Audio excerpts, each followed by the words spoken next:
कि जो semi ring या फिर सेमी आर्क जो कि यूनिफॉर्मली चार्ज है, उसकी वजह से जो इलेक्ट्रिक फील्ड होती है सेंटर पर, वो कितनी होती है, और उसका मैं आपको फार्मूला डिराइव करके बताऊंगा। तो आप देख सकते हैं कि मेरे पास यहाँ पे एक यूनिफॉर्मली पॉजिटिव चार्ज एक सेमी रिंग है जिसको मुझे सेंटर पर इलेक्ट्रिक फील्ड बतानी है। तो इलेक्ट्रिक फील्ड चलिए निकालते हैं। इसकी फॉर्मूले के लिए मैं क्या करूँगा, मैं थीटा एंगल पे जाऊँगा, और एक डी थीटा लेंथ का एक डी थीटा थिकनेस का या फिर एक डी थीटा लेंथ का या फिर एक डी थीटा थिकनेस का एक छोटा सा टुकड़ा पकड़ लूँगा इस रिंग का, जिस पे लेंथ है dx और इस पे चार्ज है dq। मैं ये लेट कर रहा हूँ, इस पे चार्ज है dq और इसकी लेंथ है dx। अब इस dq चार्ज की वजह से जो यहाँ पे इलेक्ट्रिक फील्ड आएगी वो इस तरफ होगी d। मान लीजिए वो छोटी सी इलेक्ट्रिक फील्ड d है। अगर ये एंगल थीटा है तो ये वाला एंगल भी थीटा होगा, वर्टिकली अपोजिट एंगल है ना। ये वाला एंगल अगर थीटा है तो ये वाला एंगल भी थीटा होगा। तो इस d के दो कंपोनेंट होंगे, एक होगा इसका वर्टिकल कंपोनेंट होगा जो कि होगा d साइन थीटा, और इसका एक हॉरिजॉन्टल कंपोनेंट होगा, जो कि होगा d cos थीटा।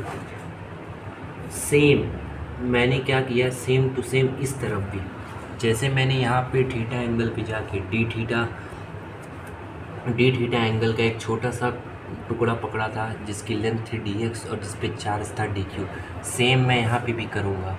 मैं यहाँ पे भी जाऊँगा, ऐसे थीटा एंगल पे जाऊँगा और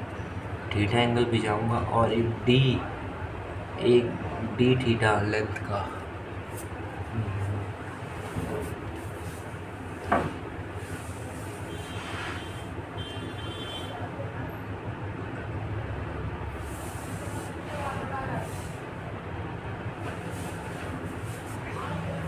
सेम मैं यहाँ पे भी जाऊँगा थीटा एंगल पर और एक डी थीटा लेंथ का या फिर एक कहो डी थीटा एंगल पे जो छोटा सा पीस होगा जिसकी लेंथ है dx, वो मैं पकड़ लूँगा और उस पे चार्ज है क्या, dq। अब इस dq चार्ज की वजह से जो यहाँ पे ऊपर जो इलेक्ट्रिक फील्ड आएगी वो इस तरफ होगी d, हाँ या ना, वो भी d ही होगी। और ये एंगल अगर थीटा है तो ये वाला एंगल भी थीटा, वर्टिकली अपोजिट एंगल। तो इस d का भी दो कंपोनेंट होगा, एक हो जाएगा horizontal component d cos theta, एक हो जाएगा vertical component d sin theta. अब ध्यान सुनना, अब जो ये d cos थीटा जो होगा वो एक दूसरे को कैंसिल आउट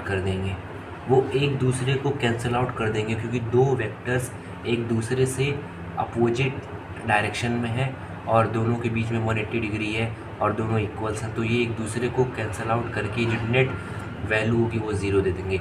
तो जो इलेक्ट्रिक फील्ड नेट आएगी ऊपर, नेट वो किसके वजह से आएगी, वो आएगी d साइन थीटा की वजह से। अब ये d साइन थीटा जो इलेक्ट्रिक फील्ड आई है वो किसकी वजह से आई है, वो आई है चार्ज dq की वजह से। अब अगर मैं इस पूरे रिंग पे जितने भी छोटे छोटे पीस हैं dx लेंथ के, अगर उन पे चार्ज dq है, अगर मैं उन सभी को जोड़ दूं तो मुझे इस ओ पॉइंट पर इस सेमी रिंग की वजह से नेट इलेक्ट्रिक फील्ड मिल जाएगा। तो उसी को जोड़ते हैं जिससे हम लोग इंटीग्रेशन की वजह से हम लोग इसको जोड़ सकते हैं, इंटीग्रेशन की मदद से इसको हम लोग जोड़ेंगे। तो इलेक्ट्रिक फील्ड ओ पे जो नेट आएगी वो होगी integration of d sign theta. अब d की वैल्यू यहाँ से अगर हम निकालें तो किसके बराबर होगा, आप लोग ये जानते हैं कि एक चार्ज की वजह से जो इलेक्ट्रिक फील्ड होती है वो होती है k dq/r² के। अगर मैं इस रिंग का रेडियस कह दूँ आर है, तो इलेक्ट्रिक फील्ड डी क्यू की वजह से जो यहाँ पे होगा वो k d q upon r square होगा। तो इलेक्ट्रिक फील्ड अगर देखा जाए, इलेक्ट्रिक फील्ड ओ पर जो नेट आएगा वो बराबर होगा किसके, इंटीग्रेशन ऑफ डी की वैल्यू पुट कर दो k d q upon r square sine theta. अब तुम लोग ये पढ़े होगे, अब आप लोग या फिर तुम लोग ये पढ़े होगे कि जो linear charge density D Q जो होती है वो बराबर होती है इसके लैम्डा डी एक्स के, क्योंकि लैम्डा जो होता है वो D q upon D x के बराबर होता है। इसको हम लोग बोलते हैं लीनियर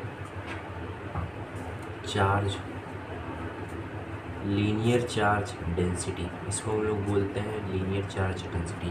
सो डी क्यू की वैल्यू हो जाएगी लैम्डा डी एक्स के, और डी थीटा जो होगा वो किसके बराबर होगा, डी एक्स अपॉन आर के। ये डी थीटा एंगल जो होगा arc d x upon radius r के, तब डी एक्स की वैल्यू हो जाएगी आर डी थीटा के। डी एक्स की वैल्यू मैं यहाँ पुट कर दूँ तो डी क्यू हो जाएगा lambda r d theta, lambda r d theta. बहुत अच्छे। अब डी क्यू की वैल्यू मैं यहाँ पुट कर देता हूँ, तो इलेक्ट्रिक फील्ड ओ पे जो नेट निकल के आएगा बराबर होगा किसके, integration of k d q की जगह मैं पुट कर दूँ lambda r d theta upon r square sine theta. एक आर से एक आर ख़त्म हो जाएगा, तो जो इलेक्ट्रिक फील्ड ओ पे आएगा जो नेट होगा वो बराबर हुआ किसके, ध्यान सुना, के लैम्डा और आर कांस्टेंट है तो ये बाहर निकल के आ जाएंगे, के लैम्डा और आर कांस्टेंट है ये बाहर निकल के आ जाएगा, तो अंदर क्या बचेगा, अंदर बचेगा साइन थीटा और डी थीटा। अब लिमिट की मैं बात करूं तो लिमिट हम लोग पुट करेंगे 0 से लेके पाई तक। क्यों 0 से लेके पाई तक, क्योंकि जो चार्ज है वो कहाँ से शुरू हो रहा है, वो 0 जो थीटा बराबर 0 से शुरू हो रहा है और थीटा की वैल्यू पाई पर ख़त्म हो रहा है। थीटा बराबर 0 पर शुरू हो रहा है, यहाँ पे थीटा बराबर 0 डिग्री और यहाँ पे थीटा बराबर पाई। तो थीटा कहाँ शुरू हो रहा है, 0 से लेके पाई तक हो रहा है, तो हम लोग लिमिट भी पुट करेंगे 0 से पाई तक। तो k lambda upon r electric field o पर जो नेट आएगी, k lambda upon r integration sine theta का साइन थीटा डी थीटा, इसको मैंने 2 बार लिख लिया, कोई प्रॉब्लम नहीं है। इलेक्ट्रिक फील्ड ओ पर नेट जो आएगा k lambda upon r sine theta का इंटीग्रेशन हो जाएगा minus cos theta, limit put करोगे 0 से लेके पाई तक, इलेक्ट्रिक फील्ड ओ नेट निकल के आ जाएगा के लैम्डा अपॉन आर, माइनस मैंने बाहर ले लिया, अंदर हो जाएगा cos pi minus cos zero. अब इलेक्ट्रिक फील्ड ओ पर नेट हो जाएगा माइनस के लैम्डा अपॉन आर, कॉस 180 होता है -1, कॉस 0 होता है 1। तो इलेक्ट्रिक फील्ड ओ पर नेट जो होगा वो किसके बराबर होगा, 2k लैम्डा अपॉन आर। तो ये हमारे पास क्या निकल के आया, ये हमारे पास ओवरऑल फॉर्मूला निकल के आया क्या, कि सेमी रिंग या फिर सेमी आर्क की वजह से जो कि यूनिफॉर्मली चार्ज है उसकी वजह से जो सेंटर पे इलेक्ट्रिक फील्ड होती है वो होती है 2k lambda upon r. 2k lambda upon r मतलब कि अगर मेरे पास एक पॉजिटिवली चार्ज सेमी रिंग है जिसके ऊपर यूनिफॉर्मली पॉजिटिव चार्ज स्प्रेड है, तो जो सेंटर पे जो इलेक्ट्रिक फील्ड होगी E वो बराबर होगा 2k लैम्डा अपॉन आर के। अगर इसकी रेडियस r है और लैम्डा यहाँ पर क्या है, लैम्डा यहाँ पर है क्या, लीनियर चार्ज डेंसिटी